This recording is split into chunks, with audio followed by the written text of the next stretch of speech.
Hey guys, we're going to talk about McDonald's, and I want to mention the movie The Founder. If you haven't seen it before, it's great. And this is a scene where Michael Keaton playing Ray Kroc, the founder of McDonald's, you got to see the movie to know that whole story, but he's saying that he believes that every town should have three things. One, a courthouse with the American flag. Two, a church with a cross on the roof. And three, the Golden Arches. It could be said that that beautiful building flanked by those arches, protected by that American flag, it doesn't just say delicious hamburgers inside. It's a place where Americans come together to break bread. I am telling you, McDonald's can be the new American church, feeding bodies and feeding souls, and it ain't just open on Sundays, boys. At McDonald's, in McDonald's land, at McDonald's. A lot of people know that the very first Ronald McDonald was Willard Scott. Watch for me on TV. We'll have lots of fun. He's Ronald McDonald, the hamburger happy clown. Willard Scott was the weatherman on the Today Show.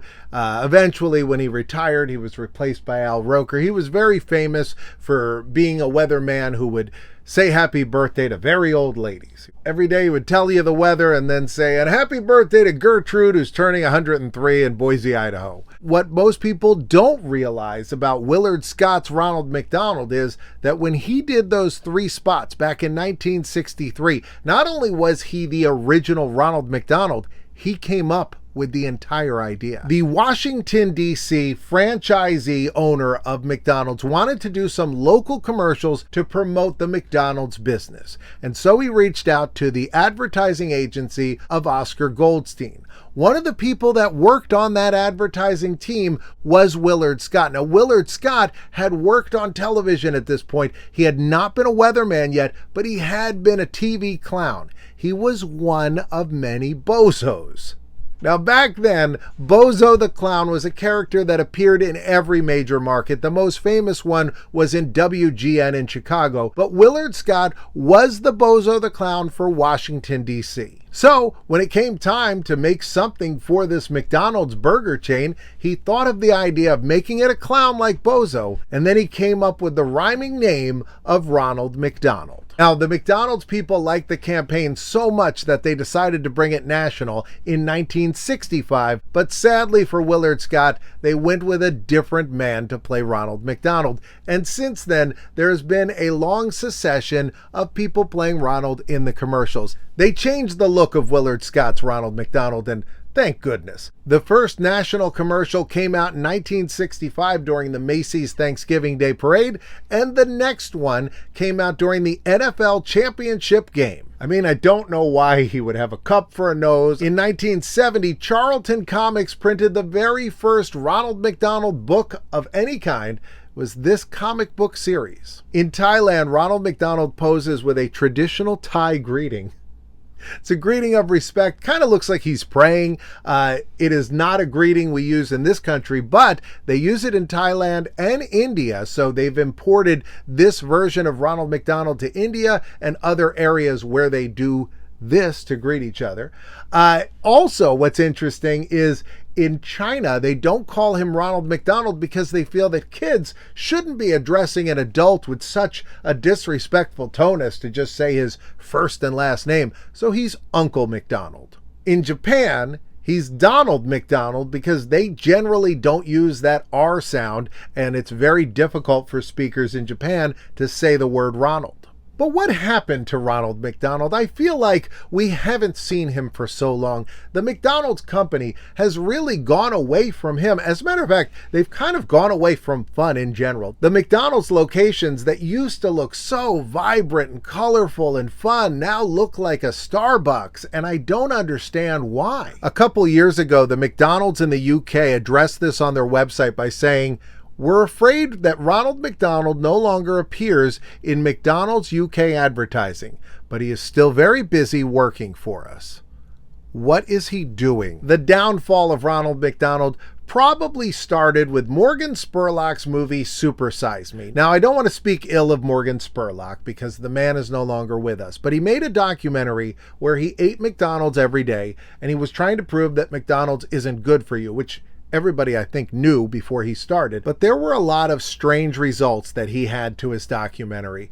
He showed a lot of medical problems that no one else has been able to recreate by eating McDonald's for a month. He later explained that he was an alcoholic and had been drinking heavily since childhood, which actually probably was responsible for more of the symptoms that he had. But either way, this gave McDonald's a black eye, and specifically gave Ronald McDonald a black eye. Around this time, Disney severed their ties with McDonald's. They were selling McDonald's French fries in the park, and they decided, we're not going to be associated with this. We're not going to even make Happy Meal toys anymore. They have more recently come back and done Happy Meal toys, but there was a while where they didn't want to be associated with McDonald's, and neither did a lot of other companies. The other problem for Ronald McDonald was the year 2016, when we started seeing these creepy clowns popping up everywhere. In 2011, a group of 500 pediatricians put out a full-page ad in newspapers across the country saying it was time to retire Ronald McDonald. Now, he's still used in other countries. This is an ad for a Ronald McDonald appearance that happened in the Philippines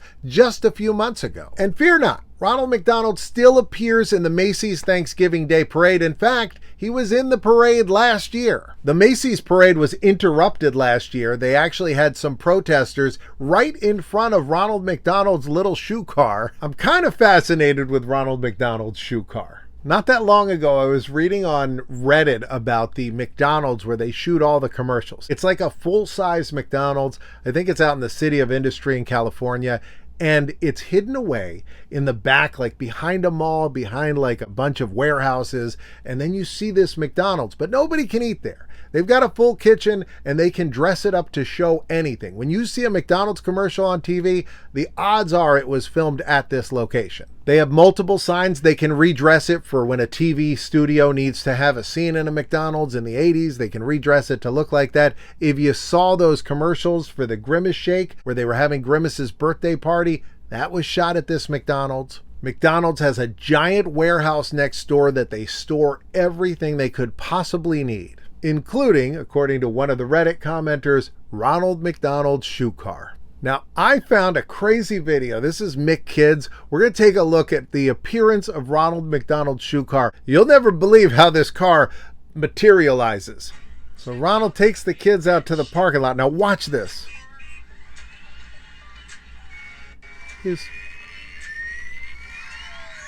Here's that parade shoe car. It's a low top, but he also has a high top. Look at that, far more clown-like. But here's the thing, pay attention to how this car shoe looks. He's got more than one high top shoe car. And look at this man driving it. When you get home, you're just like, Myrtle, you'll never believe what I did today. I found some construction photos of the shoe car. So this is some artist renderings of what they were going to make the shoe car look like. This is the actual shoe car. It has no laces in it yet, but it's starting to take shape. Look at this guy, 27 years as a master sculptor to make Ronald McDonald's shoe car. You know what this shoe car reminds me of, though? Right? There was a Happy Meal toy at one point that you could get Ronald McDonald in his shoe car. They've had other Happy Meal toys that featured Ronald McDonald's in different cars. Look at this. You know that Hamburglar wants to drag race. You know he's looking over at Ronald and he's like, if only the fuzz wasn't here in between us. Now here's some merchandise, a comb that features Ronald McDonald inside of a car. Now, I mentioned that there have been a lot of people that played Ronald McDonald. Do you want to see what he looks like without makeup?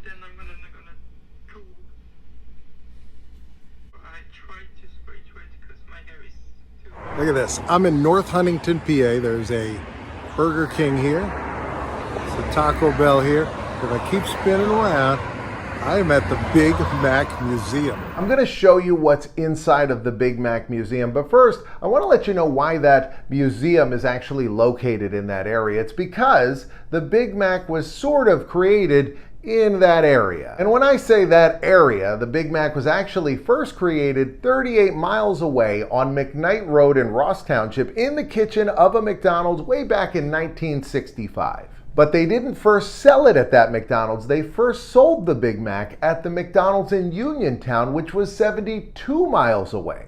The Big Mac is first sold with a lot of fanfare at the McDonald's in Uniontown, Pennsylvania in 1967 on April 22nd. Now today, that McDonald's has been demolished and rebuilt a couple times, but there is a sign out front letting people know that this is the birthplace of the Big Mac. Here it is, the Big Mac Museum. It's located in North Hunterdon, Pennsylvania. It's right off the Pennsylvania Turnpike. I was looking for a gas station and I saw the sign said, pull in here for the Big Mac Museum, and I couldn't resist it. It's kind of designed to look a little bit like the early McDonald's locations. They were obviously much smaller, but they had the arches, one on each side, and then a roof that sloped. And in that middle part there would have been the area where you would walk up and order your burger.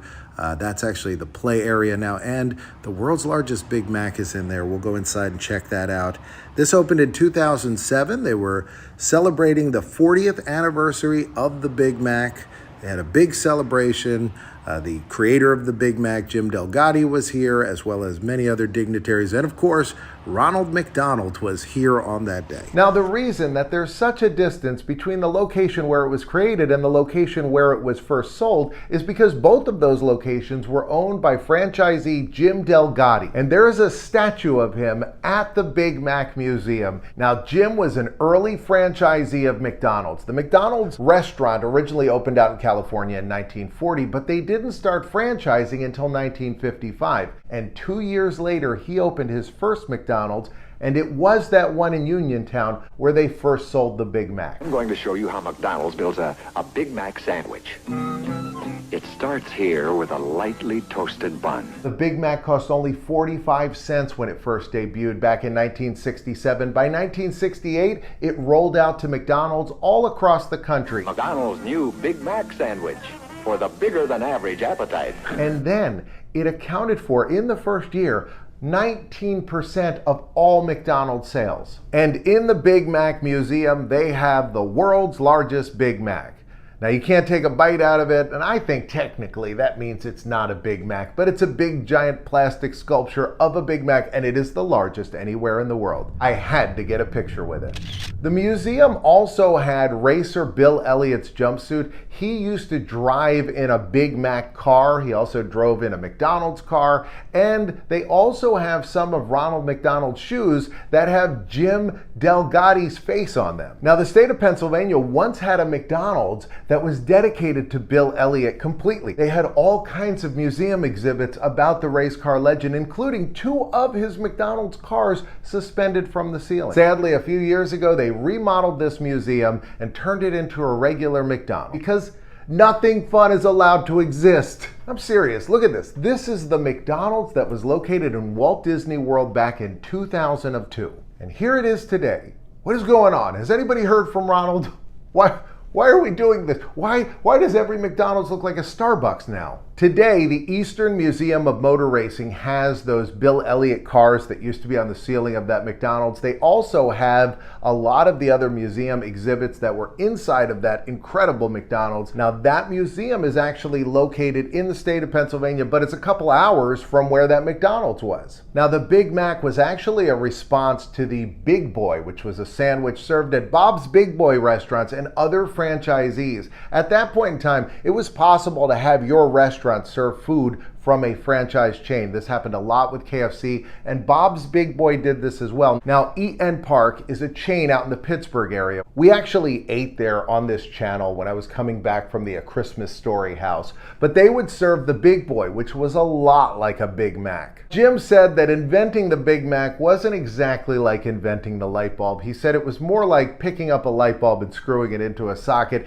The ingredients were already there, the template already existed with the Big Boy, but he put it out there and made it probably the most famous hamburger of them all. 7 great ingredients working together to make one great taste. 2 all-beef patties, special sauce, cheese, lettuce, pickles, onions on a sesame seed bun. Jim received no royalty payments on the Big Mac, but it didn't matter. He owned a lot of McDonald's locations and he made a fortune off his creation, and he was very proud of it. And his son Michael said that during his relatively long life, he ate a Big Mac once a week. Now, they have a secret sauce gun, the Big Mac sauce. And the Big Mac sauce, a lot of people think it's the same as Thousand Island dressing, but they're very similar, but the ingredient ratios are different. Thousand Island dressing is made with ketchup and diced onions, but the Big Mac sauce doesn't have either of those, but both of those ingredients are on the Big Mac. Now, the museum only has a couple display cases, the small statue of Jim as well as the large statue of the Big Mac.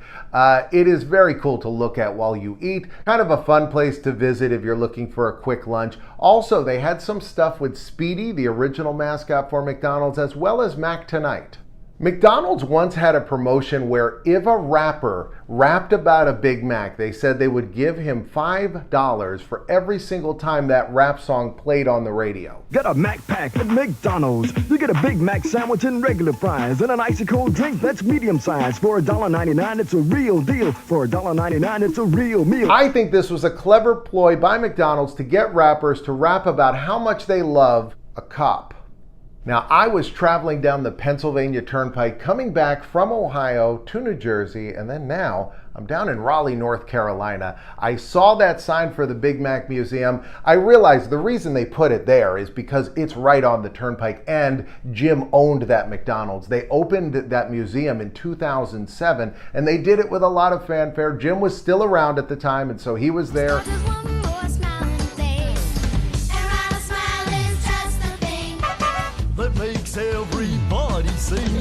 According to this blog, Jim Delgatti had a rule at all of his McDonald's that whenever a priest came in or a cop, you were to give him whatever he wanted.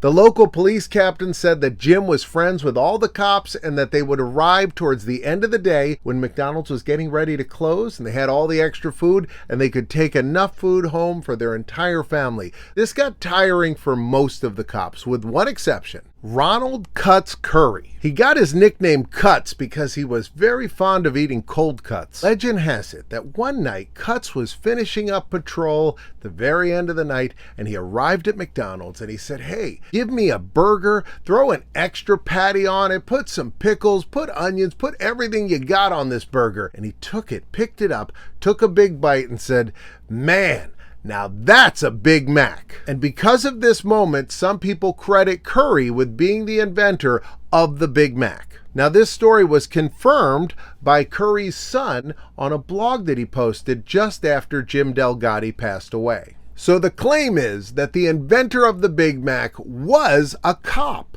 So did Jim Delgatti steal the Big Mac? Yeah, but probably not from Curry. Later in his life, Jim admitted that he stole the Big Mac idea from the chain Bob's Big Boy. Bob's Big Boy makes great hamburgers and lots of good things to eat. And they had taken a bun, cut it into thirds, and really, that middle bun is kind of the main ingredient, the secret to the Big Mac. Otherwise, the ingredients would all slide around. The Big Boy had been invented in Bob's Pantry in Burbank, California, all the way back in 1938 when a bunch of big band members had come into the restaurant and they said, "Hey, we're super hungry and we want something brand new." It was cutting that bun in 3 pieces that was the important ingredient to that sandwich, and then became the important ingredient in the Big Mac. Now, Bob's Big Boy was a nationwide chain at this point, but McDonald's was so insanely popular that this made the Big Mac feel revolutionary to everyone across the country. The Big Mac was an immediate smash hit, and by the next year, it accounted for over 18% of McDonald's total business. It went on to inspire copycats when it in turn was a copycat. One of these was a sandwich that you could buy at Burger Chef. At the time the Big Mac was released, Burger Chef was the #2 fast food chain in the country. They had 1,200 locations, which put them just 400 locations behind McDonald's. They rolled out their version of the Big Mac and they called it the Big Chef. Open wide, America. Burger Chef's got thick, juicy, terrific burgers for you. Look at it. A delicious double-decker hamburger with the extra bun. Now, some people also assume that the Whopper was an answer to the Big Mac, but it actually debuted over a decade earlier. The very first McDonald's Brothers restaurant opened all the way back in 1940 in Southern California, but it was just a single burger stand until Ray Kroc came in the picture and they ended up franchising the company in 1955. Burger King had started in 1953. This is a Burger King town.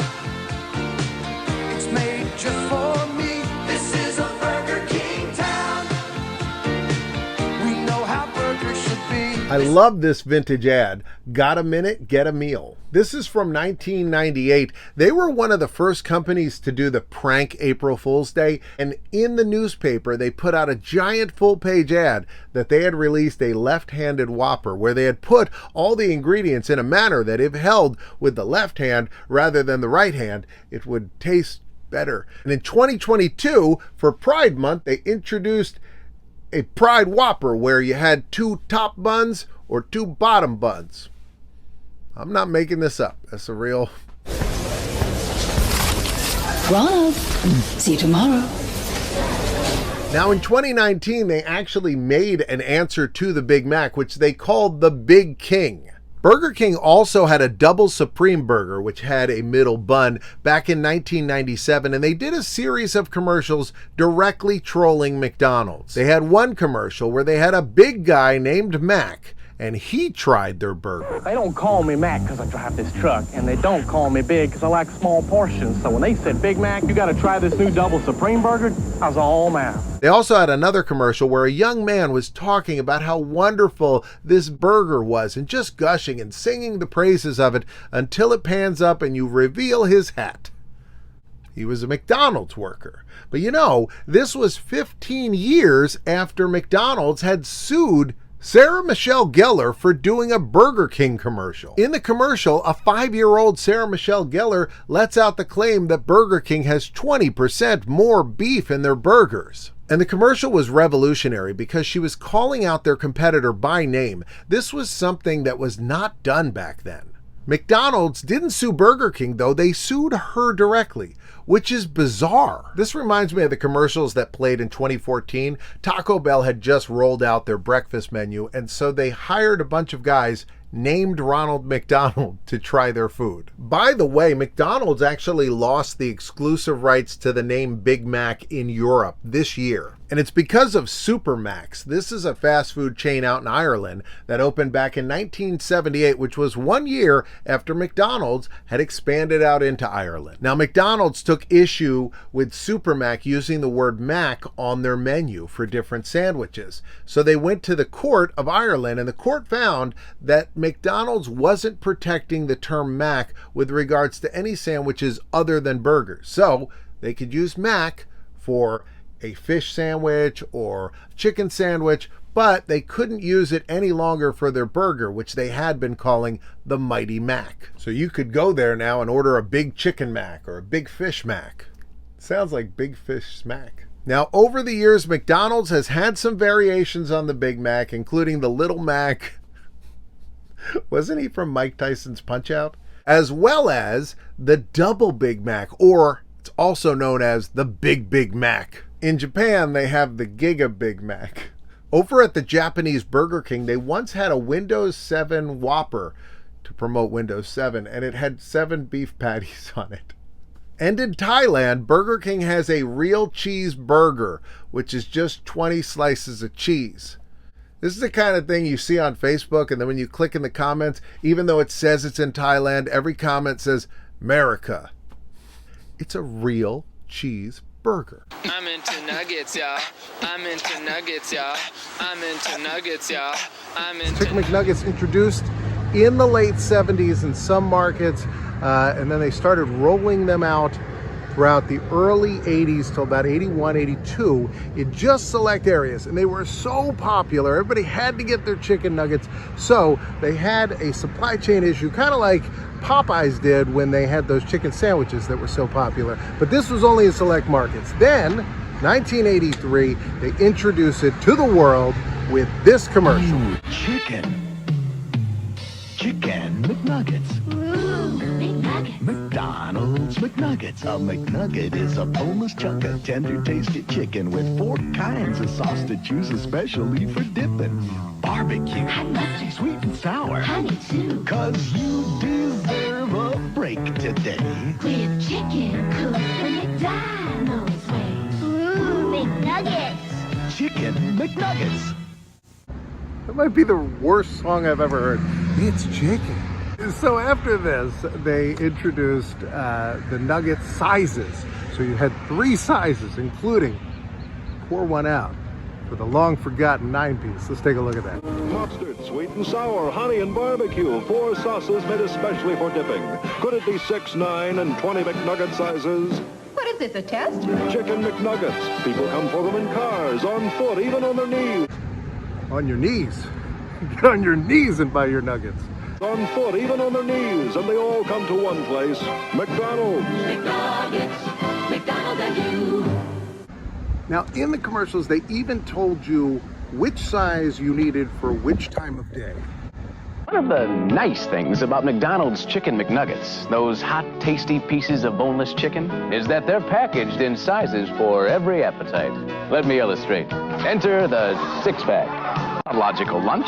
McNuggets 9, a delight for dinner. And a pack of 20, hey, perfect for picnics and parties. Of course, these are mere suggestions. Your appetite will be the true guide. It's a good time for the great taste of McDonald's. Thank you, stranger in a suit. I had no idea. They also introduced a bunch of happy little characters. Around this time, they had Ronald McDonald, Grimace, all of that, but they introduced the McNugget Buddies, and they had their own commercials. What a game! The bleachers are full of fans. Ronald's got the ball. The bases are loaded. Ronald throws a fastball. A strike. Ronald throws again.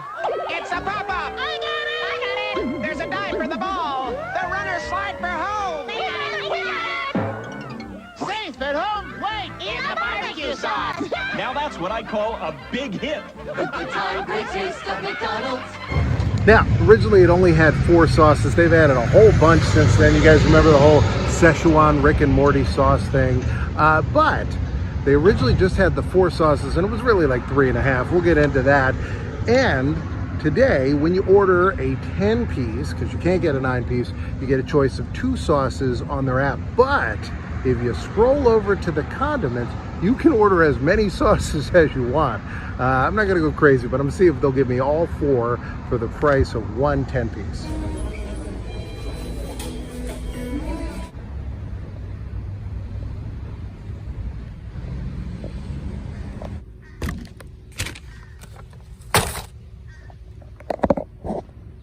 So here's the 10-piece. It comes in the Grimace's birthday thing. They're still doing that, I think. I'm not sure if that's over. I love Grimace.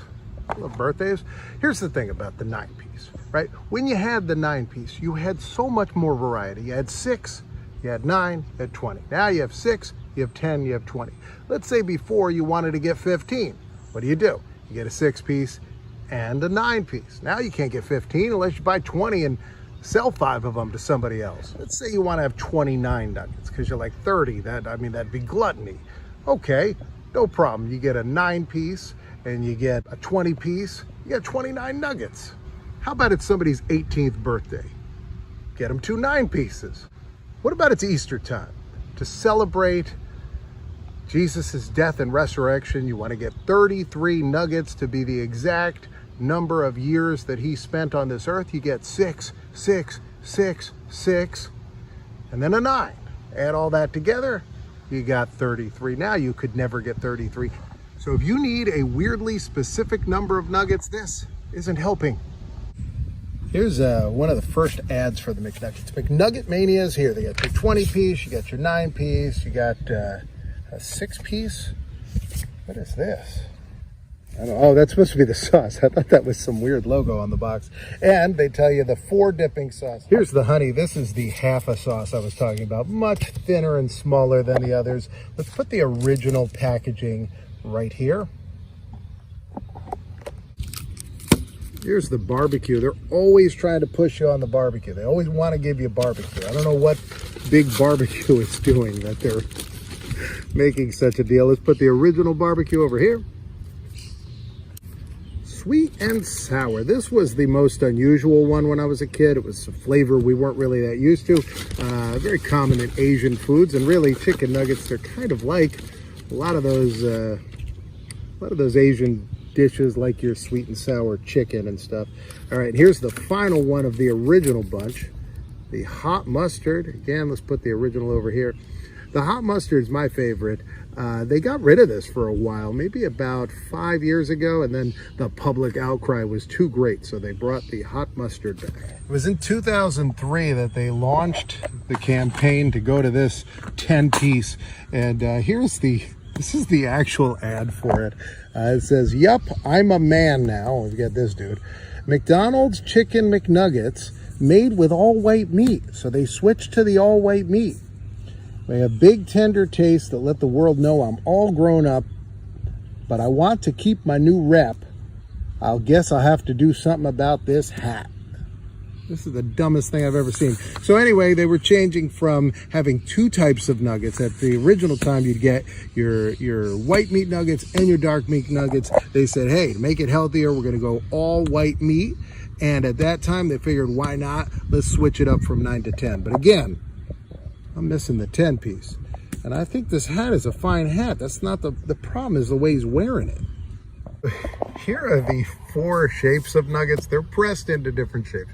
You got your ball, which reminds me of when they first introduced the McNuggets. David Letterman joked on his show that if there is a part of a chicken that is a nugget, you don't want to eat it.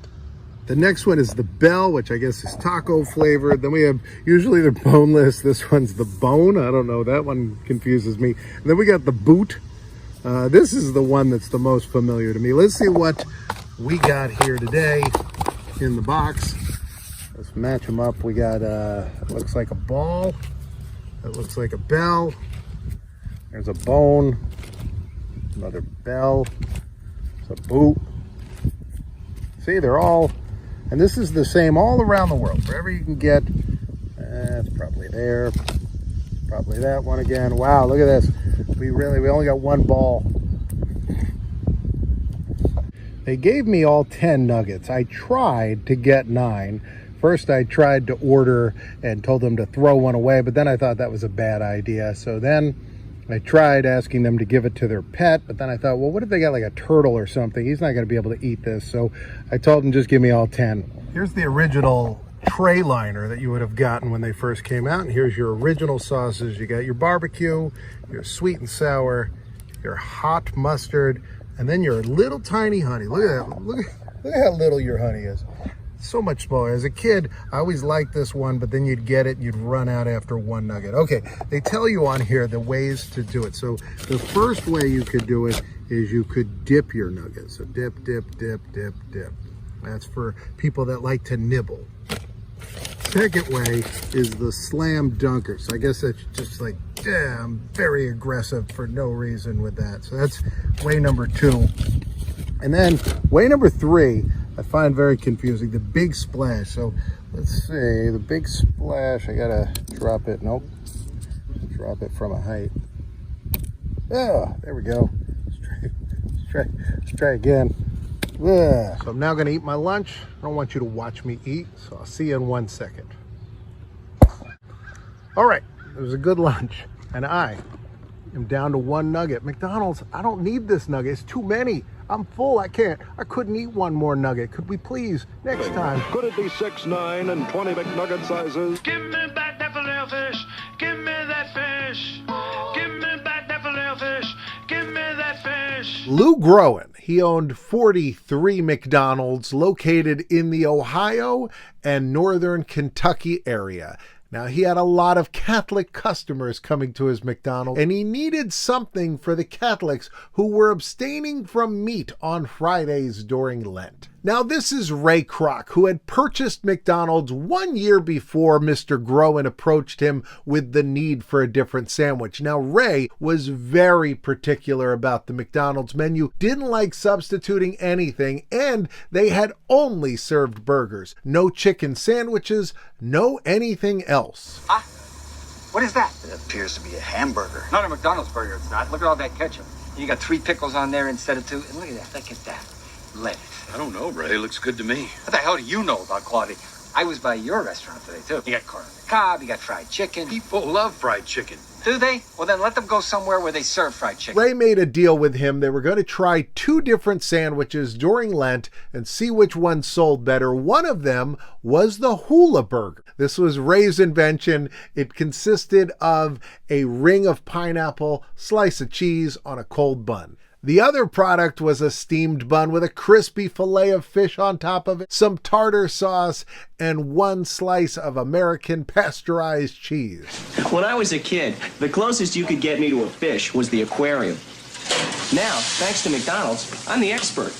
You see, most fish is not government inspected, but all McDonald's fish is U.S. government inspected grade A. And it's all prime white filet, the best-selling fish sandwich in America. Tell him your nickname, Henry. They call me Jaws. Lou Groen used Cy Landy Advertising Agency, and its head guy, Cy himself, came up with the name Filet-O-Fish. This turned out to be the overwhelming favorite over the hula burger.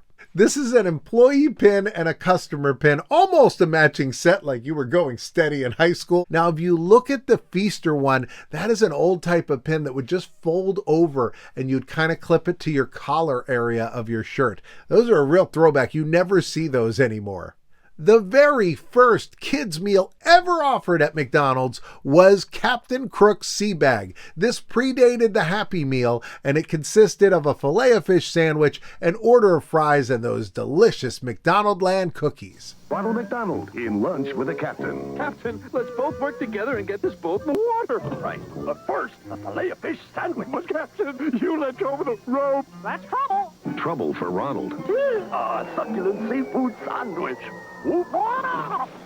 Lunchtime. Ronald. Be right down. McDonald's filet of fish. And a quiet day at sea. Now, if you're not a Catholic and you're like, why can't you have meat on Friday? Here's the deal. What you're supposed to do is abstain from meat on Fridays as a way to show penance for your sins. You try to make this one sacrifice and give up something that isn't a sin, but makes life slightly more inconvenient for you. It is something you're supposed to follow every Friday just during Lent, so it's only a very short period of time you have to follow it. It's a sin if you never do it, but if you make a mistake or if you eat something that had broth in it or something, you're not immediately struck by a lightning bolt. But there you go. If you don't know what it is, that's what it is. With McDonald's having this successful fish sandwich, the competition followed suit. First, you had Burger Chef, which was a big chain back then, and Burger Chef was offering the Skipper's Treat and also free suckers for the kids. Why don't you try a new Mariner dinner? Fish dinner? And a hamburger place? Delicious. What do you think, Mom? Pretty good cook, sis. Catch the Mariner, only at Burger Chef. You get what you like at Burger Chef. Then in 1979, the King got involved in this as Burger King introduced the Whaler. Just when you thought this was the big fish in the sea, Burger King brings back the Whaler. A crispy golden fish fillet. Tender, all-white meat, topped with creamy tartar sauce. The Whaler, so big, so tempting, so... The Whaler doesn't get swallowed up by the bun like some others do. You know who, yes, you know who. Aren't you hungry for the Burger King Whaler now? Yes. Wendy's had a fish fillet sandwich on Fridays for just 99 cents. They also had an all-you-can-eat fish deal at the restaurant on Fridays. Wendy's fish fillet sandwich is made from pure filet of fish, so it's moist and flaky, like a fine filet should be. I used to eat the fish sandwich served at that other famous place. You know, the square fish. But I just keep wondering, how do square fish swim? KFC did not present a fish sandwich stateside, but they did have one in China. And to advertise it, they had a weird Barack Obama impersonator. Change, not only for America, but for the whole world. Not only for your mom, but for you, for your stomach, for a better taste. 魚柳包嘅味道 change 咗啦 ，KFC 家鄉鮮魚柳軟包有鮮力香甜。Change is good. In Hong Kong, KFC has something called the fish donut. For donuts with a twist, try KFC's all-new fish donut. Take a look at that styrofoam package for the Filet-O-Fish. Now, in November of 1990, McDonald's announced that they were going to phase out these styrofoam containers. At the time, McDonald's used more polystyrene packaging than any other company anywhere in the world. So as they started to phase them out, the Filet-O-Fish went from that to the cardboard box you get it in today. They did a parody in wacky packages. It's the Filet-O-Fist. Contents include one knuckle sandwich. Are you hungry? How about a knuckle sandwich? Here's an employee pin from the Old Bay version of this sandwich. They've done a bunch of variations. This one was in 2015. There also have been variations to some of the other sandwiches we talked about. The Whaler had a Cajun version in 1987. Now at Burger King, the Whaler fish sandwich goes Cajun. The new Cajun Whaler. It's a tender, tasty fish fillet with a spicy Cajun accent.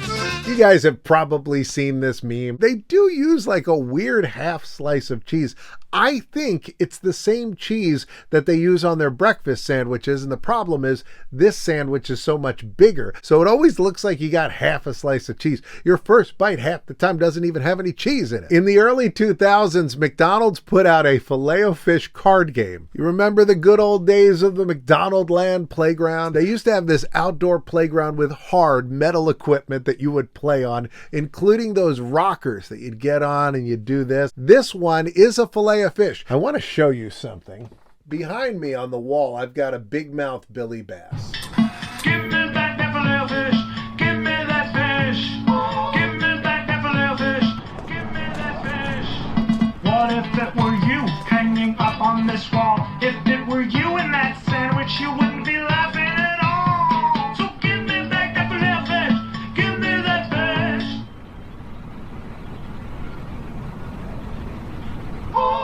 In the mid-90s, a McDonald's in New Zealand made this car out of a Suzuki Carry. They did have a mascot for the Filet-O-Fish. He didn't stick around. This is Filet-O-Fish.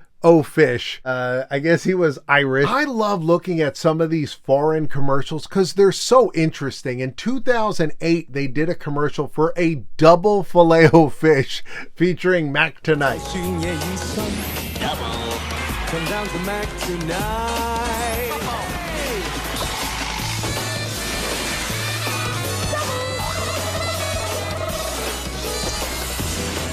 Double 魚柳包，雙層阿拉斯加深海峽鱈魚，double 份量，double 享受，全新 double 魚柳包，全線麥當勞每晚9點。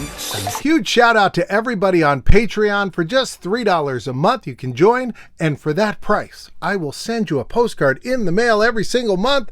Like this one of the American Legion building. I got a ton of vintage postcards. I'll send one out to you every month for $3, or you can move up to the $5 level, and then I'll put your name on the screen like these people. And if you go up to the highest level, $24 a month, I send you a package in the mail. It's got a whole bunch of retro stuff every month, and I'll say your name at the end of the video, just like Michael and Jessica, Chris, Matthew David Chapin, my big brother Rob.